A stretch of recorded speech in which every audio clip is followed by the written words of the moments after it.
ఇంటి దగ్గర ఫ్యామిలీతో ఉండేవాళ్ళు అనుకుంటూ ఉంటారు. లైఫ్ అంటే వీళ్ళది. అసలు ఎవరు అరిచేవాళ్ళు ఉండరు. ఏముండదు.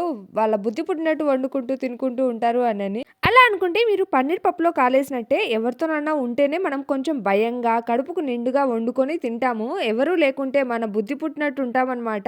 అన్నం తినాల్సిన ప్లేస్‌లో బ్రెడ్ తిని సరిపెట్టేస్తామనమాట. అలాగే అయిపోయింది ఇప్పుడు మా పరిస్థితి. మా ఆయన ఉన్నప్పుడు ఈ బద్ధకం, గిద్ధకం అన్నీ పారిపోతాయి. ఎందుకంటే అన్నీ టైమ్ టు టైమ్ జరిగిపోవాలి కదా! లేదంటే ఇంట్లో ఓ పెద్ద యుద్ధమే జరుగుతది. అందుకనేసి ఆ భయంతోనైనా అన్నీ టైమ్ టు టైమ్ జరిగేవి. ఎప్పుడు టైమ్ టు టైమ్ నడిచే మన సోల్జర్ బాబు ఇంట్లో లేరు. అలాగే పిల్లలకు కూడా వింటర్ వెకేషన్ కావడంతో నాకు కోతికి కొబ్బరి చిప్ప దొరికితే ఎంత హ్యాపీగా ఫీల్ అవుతదో అలా ఉంది నా పరిస్థితి ఇప్పుడు.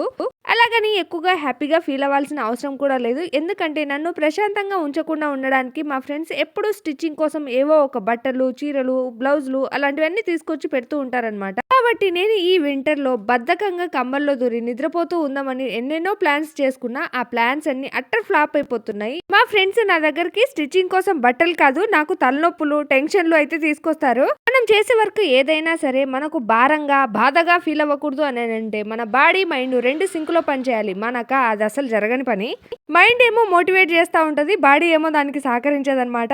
ఏం చేస్తావులే పడుకో, పడుకో అని. ఈ రెండిటికి జరిగే యుద్ధంలో ఎప్పుడు నా బాడీనే గెలుస్తది. మైండ్ ఓడిపోతది. మీకు ఇలాంటి యుద్ధం జరుగుతదా? జరిగితే ఎవరు గెలుస్తారో కామెంట్ చేయండి. ఓకే. వీడియో నచ్చితే లైక్, షేర్, సబ్స్క్రైబ్